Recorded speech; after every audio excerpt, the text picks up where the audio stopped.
All right, welcome to The Explainer. Today, we are diving into a theory that's, well, it's so controversial. It didn't just shake up history, it practically created a whole new genre of conspiracy thrillers. When you think of the Holy Grail, what pops into your head? Probably a cup, right? The chalice from the Last Supper. But what if that whole image is wrong? What if the greatest treasure in history wasn't an object you could hold? What if it was a bloodline that descended directly from Jesus himself? Now, that is the explosive, mind bending claim at the very heart of the 1982 bestseller, Holy Blood, Holy Grail. The whole idea was that the Grail wasn't something you could find, but a royal lineage you had to protect.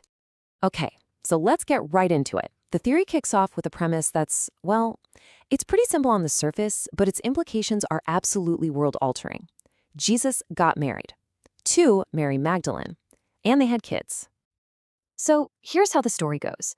Jesus wasn't just a spiritual leader. He was a potential claimant to the throne of Israel. And, according to this theory, he didn't actually die on the cross. The whole thing was staged, a fake-out. Afterwards, Mary Magdalene supposedly fled to the south of France, and she wasn't alone. She had their child with her, carrying this sacred royal lineage. And this bloodline, this incredible secret, was then guarded for centuries by a super-secret society called the Priory of Sion. But wait, how do you get from a sacred bloodline in France to the Holy Grail and a line of French kings? Well, believe it or not, the entire theory really hangs on one fascinating bit of wordplay. It's some serious linguistic detective work. Okay, so the authors looked at the medieval term for the Holy Grail, it's Sang Grail. For hundreds of years, everyone just accepted that means, well, Holy Grail. But here's the clever part. What if you just moved the space? Sangrial becomes Sangreal, and in Old French, Sangreal means royal blood. Wow. All of a sudden, the Holy Grail isn't a cup. It's the sacred bloodline of Jesus, the Sangreal. So where did this royal blood end up? According to the book, it flowed right into the veins of France's very first kings, the Merovingian dynasty. Yeah, you heard that right. They're claiming that these ancient rulers of France and Germany were the direct descendants of Jesus. And we're not talking about your average run-of-the-mill kings here. The book paints them as these mystical priest kings. They had this super long hair, kind of like Samson, which was supposed to be a symbol of their holy power. People believed they could heal the sick and were protected by that same secret society we mentioned, the Priory of Sion. Now, it's really important to point out that the Priory of Sion was later proven to be a total 20th century hoax. But in the story the book tells, their one big goal was to put this divine bloodline back on the throne.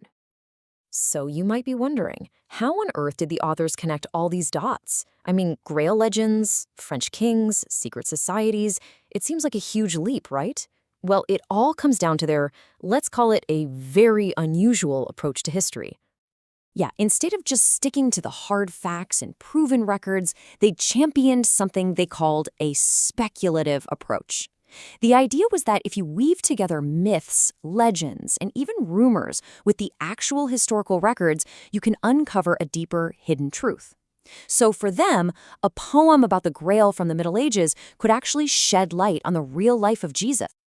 And as you can probably guess, this is exactly where mainstream historians basically threw up their hands and said, no way. This whole approach of treating myths like they're facts, yeah, it drew a ton of criticism. Critics like Brian Onken called this a really dangerous way to do history. He argued that if you put myths and legends on the same level as documented evidence, you can basically make up any assumption you want.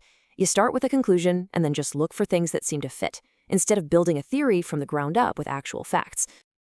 Okay, here's a perfect example of what critics called an argument from silence.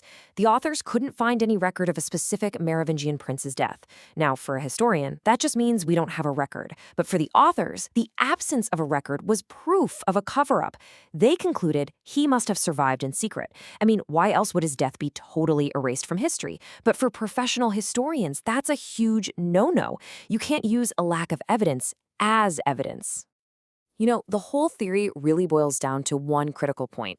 For any of this to work, for you to believe Jesus survived the crucifixion, you first have to throw out the New Testament Gospels. The authors basically call them fakes, unreliable, heavily edited documents. But on the other side, you have mainstream biblical scholars who argue the complete opposite, saying the Gospels are actually historically sound accounts from eyewitnesses.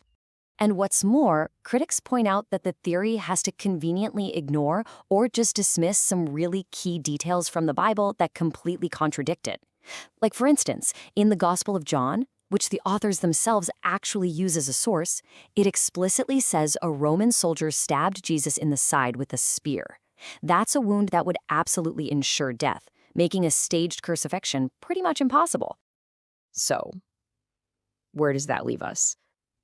Is this some groundbreaking hidden history, a really fascinating myth, or maybe just an incredibly well put together hoax? Well, on one hand, you've got people who see this breathtaking tapestry, a secret history finally revealed by connecting all these different clues, from Grail legends to French kings and secret societies. For a lot of people, it's a story that's way more exciting and intriguing than the official version. But on the other hand, you have the critics who see a house of cards, a really compelling story for sure, but one that just completely falls apart the moment you apply any real historical analysis. To them, it's a fantastic work of fiction built on guesswork and bad logic, not a serious historical investigation.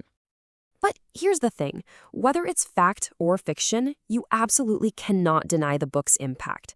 When it came out back in 1982, it became a global phenomenon. It kicked off a whole new genre of historical conspiracy thrillers, and yeah, it directly paved the way for massive bestsellers like The Da Vinci Code. Ultimately, this whole controversy leaves us wrestling with a much bigger question. In a world that's just flooded with competing stories about everything, how do you decide what's real, verifiable history and what's just a really, really good story? It's a question about evidence, what we choose to believe, and the incredible power of the stories we tell about our own past.